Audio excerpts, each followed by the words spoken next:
இந்த மாதிரி படத்துல நடிக்கிறதுக்கு ஹீரோ சம்பவம் வேணாம்னு சொல்லியிருப்பாரு. எப்படி ஹீரோ சம்பவம் வேணாம்னு சொல்லியிருப்பாரு.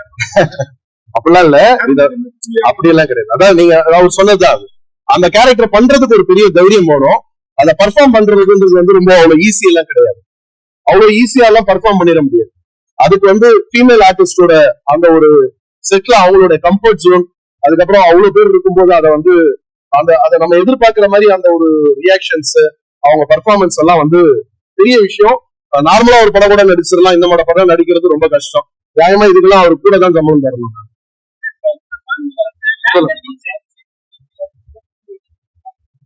சரி, நீங்க கேரக்டரா பாரு. அவங்க வந்து இந்த படம் பார்க்கும்போது, இன்ஃபேக்ட் இந்த படத்துல முதல்ல கமிட் ஆனது வந்து சாக்ஷி தான். எனக்கு வந்து ஒரு அப்பர் கிளாஸ்ல இன்னைக்கு சொசைட்டில இருக்கிற ஒரு மேரீடு உமன், அதுவும் புதுசா கல்யாணம் ஆனவங்க, எப்படி அவங்களுடைய ஒரு ஸ்டைல் இருக்கும், அதுக்கேற்ற மாதிரி எனக்கு ஒரு ஃபிட்டின் ஆகிறதுக்கு ஒரு முகம் தேவைப்பட்டது. அது எனக்கு சாக்ஷி டெய்லர் மேடா கிடைச்சாங்க. அவங்க கிட்ட நாங்க வந்து ஒரு சீனுமே என்ன எடுக்க போறோம் அப்படிங்கிறத டே ஒன்னு எல்லா ஆர்டிஸ்டுக்குமே நான் எதையும் வந்து ஸ்பாட்ல போய் எதுவுமே இம்ப்ரூவைஸ் பண்ணோம்.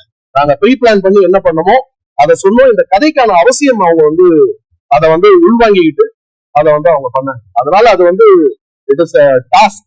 ஒரு சாதாரண எல்லா கேரக்டரும் ஒரு ஸ்டண்ட் பண்ணிடலாம், டான்ஸ் பண்ணிடலாம், இந்த மாதிரி கேரக்டர்ஸ் பண்றதுக்கு தான் இங்க ஆர்டிஸ்ட் இல்லை. அது வந்து ஒரு நடிப்பா நம்ம பார்க்கணும், அவ்வளவுதான். அதை பண்ணதுக்கு அவங்களுக்கு இந்த நேரத்துல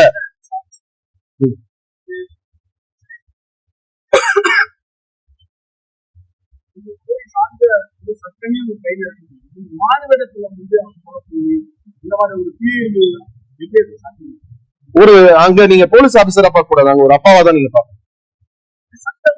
சட்டம் என் கையில இருந்தாலும் சட்டத்துக்குன்னு சில வரமுறைகள் இருக்கு இல்லையா?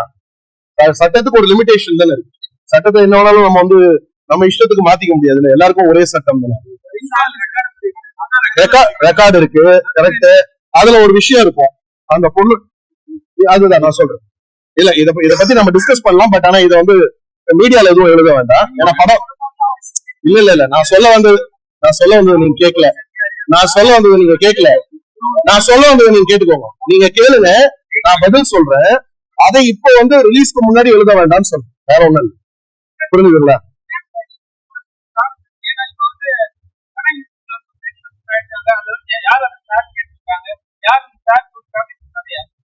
அண்ணா யூனிவர்சிட்டி சம்பவம் இப்பதானங்க நடந்தது. இந்த படம் நாங்க 1.5 வருஷத்துக்கு முன்னாடி ஆரம்பிச்சிட்டோம். ரிலீஸ் வந்து படம் முடிஞ்சவொடனே எப்படியும் ஒரு ரிலீஸ் டேட் தேவை. ஸோ அதுக்காக நாங்க பிளான் பண்ணி இந்த டேட் கொண்டு வரமே தவிர அண்ணா யூனிவர்சிட்டி ஒரு சிச்சுவேஷனுக்காண்டி, அதை வியாபாரத்துக்காண்டி நம்ம கொண்டு வந்து பண்ணுவோம்.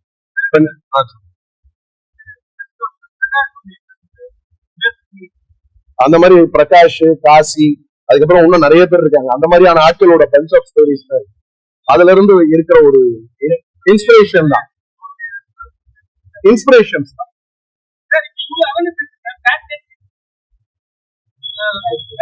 பேட் டச், குட் டச் எல்லாமே இருக்கு.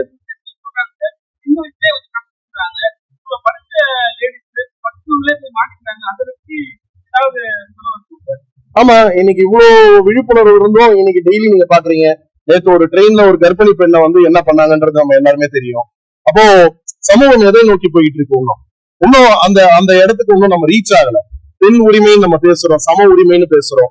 சம உரிமை கிடைச்சிருச்சான்னு பாத்தீங்கன்னா சம உரிமையோட அளவுகோல் தான் வந்து கொஞ்சம் இன்க்ரீஸ் ஆயிருக்க தவிர முழுசா அது கிடைச்ச மாதிரி தெரியல. சோ இப்போ நம்ம அடுத்தவங்களுக்கு அட்வைஸ் பண்ணலாம். அந்த அட்வைஸை விட நம்ம செல்ஃப் அட்வைஸ்னு ஒண்ணு இருக்கு. நமக்கான வரமுறை, நமக்கான பவுண்டரி, நம்ம இருக்க வேண்டிய பாதுகாப்பு, இந்த கட்டுப்பாடுகளை வந்து நமக்குள்ள வகுத்துக்கிறது ரொம்ப முக்கியம்னு தேவைப்படும். எப்படி அப்படி அதாவது நீங்க இப்போ கர்நாடகால பாத்தீங்கன்னா, இப்போ சமீபத்துல போன வருஷம் நீங்க பாத்திருப்பீங்க, ஒரு இளம் எம்பி அவர் வந்து கிட்டத்தட்ட 100கணக்கான பெண்களை வந்து பாலியல் பலாத்காரம் பண்ணிட்டு அந்த பெண்களை வந்து மிரட்டி, அவர் வந்து உங்களுக்கு தெரியும், அவர் தேவகோடாவோட ரிலேட்டிவ் நினைக்கிறேன், பேரன், அவர் வந்து அரெஸ்ட் ஆனாரு. அதுல வழியான வீடியோக்கள் நம்ம எவ்வளவு பேர் பார்த்திருப்போம், எவ்வளவு பேரை வந்து அந்த வீடியோஸ் காமிச்சு அவர் மிரட்டி இருப்பாரு. சோ இதெல்லாம் ஒரு இன்ஸ்பிரேஷன்ஸ் தான். அதாவது அரசியல்வாதி தான் தப்பு பண்றான்னு கிடையாது. எல்லா சொசைட்டிலயும் எல்லா இடத்துலயும் ஆளுங்க இருக்கதான் செய்யறாங்க. அதான் சொல்றேன், எல்லா செக்மெண்ட்லயும் இங்க இருக்காங்க.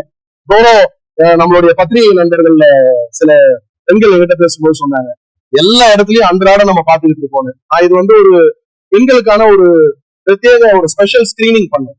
அதுல ஒரு கிட்டத்தட்ட ஒரு 50க்கு மேல வந்து பெண் ஆட்டோ ஓட்டுநர்கள் வந்தாங்க. அவங்க சொல்லிட்டு போறது, நாங்க ஆட்டோ ஓட்டும் போது அன்றாடம் எங்கேயாவது ஒரு கேஸாவது நாங்க இப்படி எக்ஸ்பீரியன்ஸ் பண்றோம், அத்துமீறல் அதிகமா இருக்கு, என்ன பண்றது, நாங்க இருக்க வேண்டிய அந்த ஒரு செல்ஃப் கண்ட்ரோல்லயும் எங்களுடைய அந்த ஒரு பாதுகாப்பையும் நாங்க இருந்துகிட்டு இருக்கோம். சோ அது இருக்கத்தானே செய்யுது. அதை ஒன்றும் நம்ம வந்து பாடம் எடுத்துக்கிட்டே இருக்க இருக்க இருக்க இருக்க ஒரு சதவீத மக்களுக்கு அது புரியுது.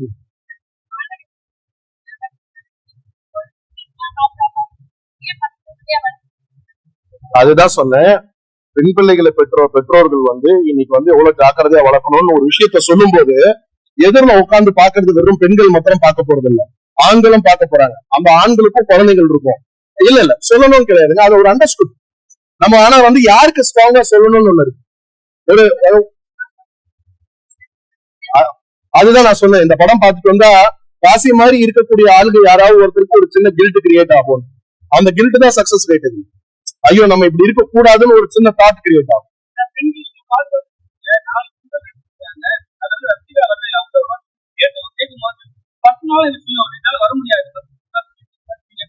அவங்க பர்சனல் சொல்லும்போது நான் எப்படி பேசுறது? நம்ம இப்ப கூட இன்னைக்கு கூட கூப்பிட்டேன், அவங்க ஷூட்ல இருக்காங்க பெங்களூர்ல, வரல. பாலா கூட ஒரு வாரம் முன்னாடி ஊர்ல இல்ல, இன்னைக்கு இருந்தாரு வாங்கன்னு. காமினி வேற ஒரு படம் ஷூட்ல இருந்து பாதியில வந்திருக்காங்க.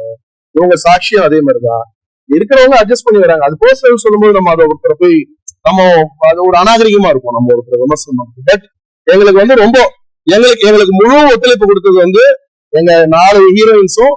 அதுல அதே மாதிரி ரச்சிதாவை பத்தி குறிப்பா சொல்லணும். இந்த கேரக்டர் சொல்லும்போது அவங்க வந்து ரொம்ப குடும்ப பாங்கான ரோல்ஸ் பண்ணிட்டு இருக்கும்போது அவங்களுக்கு இந்த கேரக்டர்ல இருந்த இம்பார்ட்டன்ஸ் தெரிஞ்சு அவங்களும் இந்த கேரக்டரை உள்வாங்கி எங்களுக்கு வந்து செட்ல எந்த ஒரு சின்ன ஒரு டிஸ்கம்ஃபர்ட் கூட கிடையாது, ஃபுல் கோஆபரேஷன் கொடுத்தாங்க. இந்த படத்துலதான் முதல்ல அவங்க சொந்த குரல்ல டப்பிங் பேசிருக்காங்க. அதனால எங்களுக்கு எந்த விதமான ஒரு கசப்பும் கிடையாது.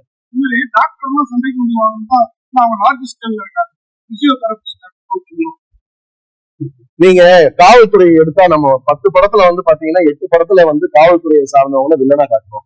அதனால காவல்துறை மொத்தம் நம்ம மேல வரப்போறாங்க. வக்கீல காட்டுறோம், ஜட்ஜ காட்டுறோம், யார காட்டல, நம்ம பள்ளி தாளாளரை காட்டுறோம். அதனால அப்படி கிடையாது, இது ஒரு கேரக்டர் தான். அதனால அது மாதிரி கோவப்பட்டு வந்தாங்கன்னா அவங்க ஒண்ணு காசி மாதிரி இருந்தா மட்டும் தான் கோவப்படணும். அப்படியா எழுதுவாங்க.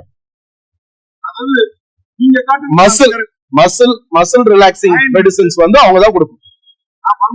அதனாலதான் நானும் உங்ககிட்ட சொல்றேன். ஆமா, அதான் உரசி இருக்கீங்க. யார் ரெண்டும் காரணம்? அதுதான் சொல்றாங்களா அவங்களே, நாங்க தெரியாம பண்ண ஒரு தவறுதான் அது. அப்படி கிடையாதுங்க. அதாவது என்ன சொல்லுவாங்கன்னா, ஒருத்தங்க மேல ஒரு அன்பு காட்டும் போது தன்னை அறியாம வேற ஒரு கேரக்டர்ஸ் தான். யாரும் வந்து இவங்களுக்கு தெரியாது, காசியை நம்பும் போது என்ன நினைக்கிறாங்க, தனக்கான ஒரு வெளிச்சமா அவங்க பாக்குறாங்க.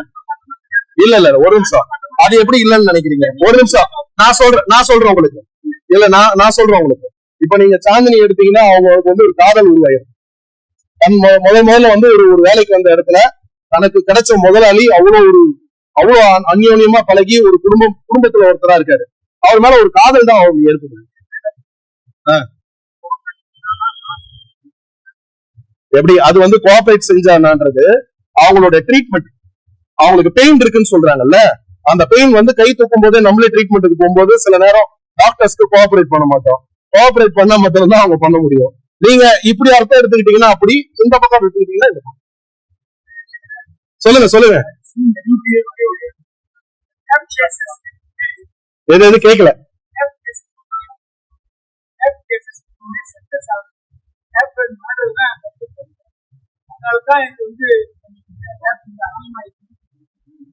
கரெக்ட், சமுதாயத்துல நடந்துகிட்டு இருக்கிற விஷயங்கள் தான், இல்லைன்னு நான் யாரும் சொல்லலையே.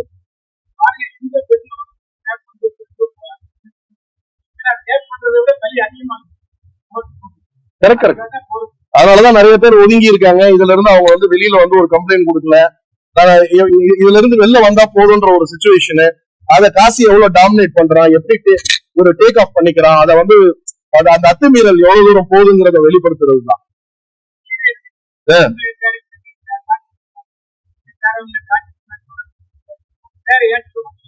இது அவங்க கிட்ட தான் கேட்கணும். என்ன கேட்டீங்கன்னா நான் என்ன பண்றது? நான் சினிமாக்காரன். நான் கேரவான்ல யாராவது கூப்பிட்டு இருந்தா பரவாயில்ல. நீங்க பேர் நமக்கு தெரியாது. தெரியாத பேரை நான் என்ன சொல்ல முடியும்? எப்படிங்க? அது எதுக்குங்க? இது வேற படிச்சிருக்கேன், அவ்வளவுதான். சரி, சட்ட ரீதியமா வந்து பாத்தீங்கன்னா இன்னைக்கு முதல்ல வந்து ஒரு பயம் வந்து ஒருத்தவங்களுக்கு உருவாகணும். நம்ம வந்து இன்னைக்கு தப்பு பண்ணிட்டா ஒரு ஒரு மாசம் 2 மாசத்துல லாயர்ஸ் இருக்காங்க, வெளியில எடுத்துருவாங்க, சட்டத்துல ஓட்ட இருக்குன்ற நம்பிக்கை இருக்கிறதாலதான் தைரியமா துணிஞ்சு பண்றான். இப்போ இந்த ரெயில்ல தள்ளி விட்டவன் பாத்தீங்கன்னா இதுக்கு முன்னாடி ஆல்ரெடி ஒரு இதே மாதிரி பாலியல் அத்துமீறல்ல ஒரு கொலை கேஸ்ல உள்ள போயிட்டு வந்தவன் தான். அவன் திரும்ப அதை மீறி ஒரு கர்ப்பிணி பெண்ணு கிட்ட போய் அப்படி நடந்துக்கிறான் அப்படின்னா அவனுக்கு ஒண்ணு சைக்கோவா இருக்கணும், அதை மீறி சட்டத்துல இருக்கிற ஓட்டையில வெளில வந்துடலான்ற நம்பிக்கை தான். அப்போ அதுக்கு வந்து அந்நிய நாடுகள்ல இருக்கிற மாதிரி நம்ம வந்து சட்டங்களை கடுமையான தண்டனைகளை வந்து நிறைவேற்றினாங்கன்னா ஒரு பயம் உருவாகிறதுக்கான வாய்ப்புகள். எப்படி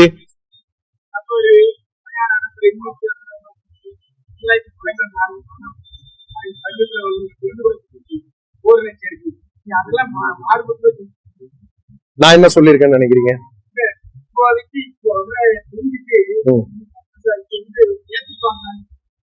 ஏத்துப்பாங்க, நம்புறோம். நல்ல படம் பண்ணிருக்கோம் நம்புறோம். நீங்க நம்புறீங்களா? நல்லா இருக்குன்னு நினைக்கிறீங்களா படம்? ஓரளவுக்கு கொஞ்சம் ஸ்லோ செகண்ட் ஹாஃப் வந்து, அதாவது நம்ம சொல்றோம் இல்லையா, ஒரு யதார்த்த சினிமாவா பண்ணணும்னு ஆசை. சினிமா மேஜிக் பெருசா காட்ட வேண்டான்றதா.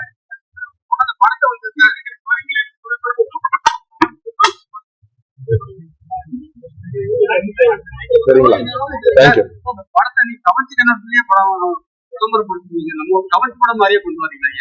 அப்படி கிடையாது. இதுல வந்து த்ரில்லர் கண்டென்ட்டான கிளிப்ஸும் வெளியே வரும், அந்த போஸ்டர்ஸும் வரும். இதுல இந்த மாதிரி விஷயங்களும் இருக்குன்றதையும் நம்ம சொல்றோம். அவ்வளவுதான். நான் ரொம்ப அறிவுரை சொன்ன யாரும் என்ன திரும்பி கூட பார்க்க மாட்டேங்குது. இதுதான் காமிச்சா. இப்ப யாரோ நண்பர் சொன்னாரு, ஃபர்ஸ்ட் ஹாஃப் ஃபுல்லா வெயிட் பண்ணுங்க, செகண்ட் ஹாஃப்ல தான் ஃபயர் இருக்கான்னு கேட்டாங்க. அப்ப ஃபர்ஸ்ட் ஹாஃப் கார்த்தி இல்லன்னு ஒதுக்கிட்டாப்ல.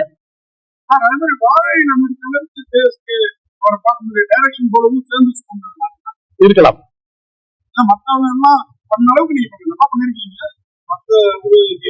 அவங்களுக்கு கதாபாத்திரம் முக்கியமா இருக்கு. ஒரு 150 இருந்து 200 தேட்டர்ஸ். அப்படியா?